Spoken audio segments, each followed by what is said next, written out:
ఒకసారి దయచేసి మేమందరికీ చేతులెత్తి నమస్కరిస్తున్నాను. ఒక 4 minutes నా ఎందుకు దయవుంచి ఎవరు మాట్లాడద్దు, ఎవరు డిస్టర్బ్ చేయొద్దు. మీరు ఎన్నన్నా చెప్పండి, 1,00,000 చెప్పండి, నేను ఇక్కడ ఉండలేనండి. నేను మీతో కాపురం చేయలేను. మీ నాన్నగారి పద్ధతి అస్సలు బాగలేదు. ఎన్ని కష్టపెడుతున్నారు, ఎలాంటి మాట్లాడుతున్నారు, ఎంత బాధ పెడుతున్నారో ఎవరికి చెప్పండి. వద్దు, నేను నా బిడ్డ వాళ్ళ నుంచి వెళ్ళిపోతామండి. నా మాట విని సరోజ, ప్లీజ్ సరోజ, పెద్దవాడైపోయాడు, ఏదో చాదస్తం కింద మాట్లాడుతున్నాడు తప్ప ఆయన అట్లాంటి మాట్లాడేవాడు కాదు. మిమ్మల్ని ఎవరిని బాధ పెట్టాలని కాదు, మనం అంటే ఎంతో ఇష్టం. మీరు ఎన్నన్నా చెప్పండి, నేను మాత్రం భరించలేనండి. నేను వెళ్ళిపోతాను, నా బిడ్డను తీసుకుని నేను వెళ్ళిపోతాను. సరోజ, ప్లీజ్ సరోజ, నేను చెప్పేది విను, నా మాట విని సరోజ. ఇవాళ కొత్త, ఏదో ఇంకా నాడు ఓపిక పెడితే ఆయన దారిని వెళ్ళిపోతాను. ప్లీజ్ సరోజ, నీకు బతివులాడి చేతులెత్తి నమస్కారం చేసి చెప్తున్నాను Saroja, please. No no no no no నాన్న, ఆ ముసలాన్ని పంపించే నాన్న, చచ్చిపోతున్నాను, వాడు నన్ను చాలా ఇబ్బంది పెడుతున్నాడు నాన్న. రైట్, ఏంటి వాగుతున్నావు, వాడు వీడు అంటున్నావు స్టూపిడ్. లేదండి, నేను వెళ్ళిపోతాను. వద్దు సరోజ, వద్దు, వద్దు సరోజ. అంతా విన్నానమ్మా, మీరేమీ ఇబ్బంది పడక్కర్లేదు, నేనే వెళ్ళిపోతానులే. నాన్న నువ్వు, అవునరా, అంతా విన్నాను నాన్న. నేను ఇవాళ కాకపోతే రేపైనా పోవలసిన వాడిని.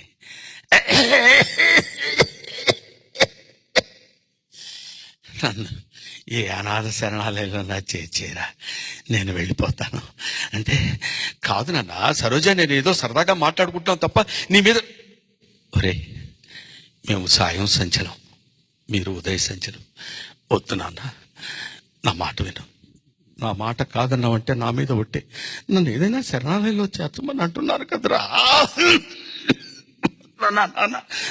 నాన్న శరణాలయానికి తీసుకెళ్తారు.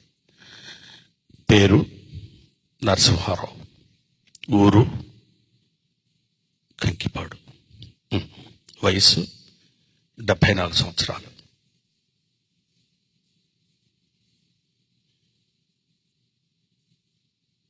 సూర్యనారాయణ, కరెక్ట్గా 30 సంవత్సరాల క్రితం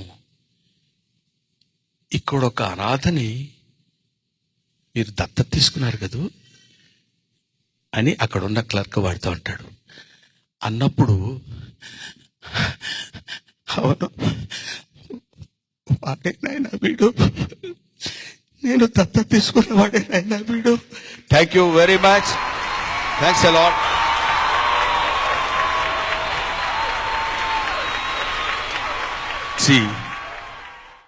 టైం రొటేట్స్. ఇవాళ మనం పెద్దవాళ్ళం అవుతాం, రేపు మనకంటే తర్వాత వచ్చిన వాళ్ళు పెద్ద అవుతాడు. అత్త ఒక ఇంటి కోడలే. కాబట్టి ఎప్పుడైనా you should give respect to the elders. అనాథలకి, అనాథ శరణాలయాలకి తల్లిదండ్రులను పంపించేటువంటి స్థితి, మానసిక స్థితి కానీ శారీరక స్థితి కానీ ఎవ్వరికీ రాకూడదని మనస్ఫూర్తిగా నేను కోరుకుంటూ, నన్ను ఈ స్థితికి, నాలాగే ఎంతో మంది కమెడియన్స్ పెద్దవాళ్ళు అవ్వాలని కోరుకుంటారు, అందరికీ అవకాశం దొరకదు. నా జీవితంలో నేను మర్చిపోలేని విషయం ఏంటంటే, ఇన్ని సంవత్సరాలు మీరు ఎలా చేయగలిగారండి అని నన్ను అడిగినప్పుడు, సర్కస్ లైట్ ఉంటుంది, కొన్ని లక్షల మంది ఉంటారు. సర్కస్ స్టార్ట్ చేసేటప్పుడు లైట్ అలా తిరుగుతుంటుంది, కొంతమంది మీద లైట్ పడుతుంటుంది. ఆ లైట్ పడ్డప్పుడు వాడు చాలా అనుకుంటాడు, మళ్ళీ లైట్ వెంటనే పోతుంది, ఇంకోటి మీద వస్తుంది, ఇంకోటి మీద, ఇట్లా అందరి మీదకి లైట్లు వస్తాయి. లైట్లు పడ్డవాడు మాత్రమే వెలుగులో ఉంటాడు, లైట్లు పడని వాడు వెలుగులోకి రాడు. అలాగా అందరి దగ్గర టాలెంట్ ఉంటుంది, కొంతమంది మీదనే లైట్ పడుతుంది. కాకపోతే నా జీవితానికి వచ్చేసరికి ఆ లైట్ తిప్పేసేవాడు బహుశా బీడీ కాల్చుకోవడానికి పక్కకి వెళ్ళాడు ఏంటో, చాలాసేపు టైం పట్టింది నాకు, అంతే. అంతకంటే నేనేం అనుకోవట్లేదు.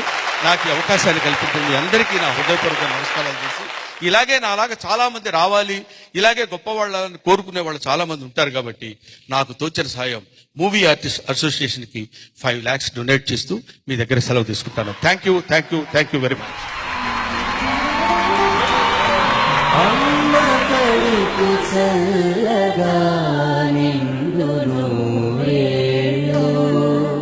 హాస్య బ్రహ్మ సుధవై వెలుగును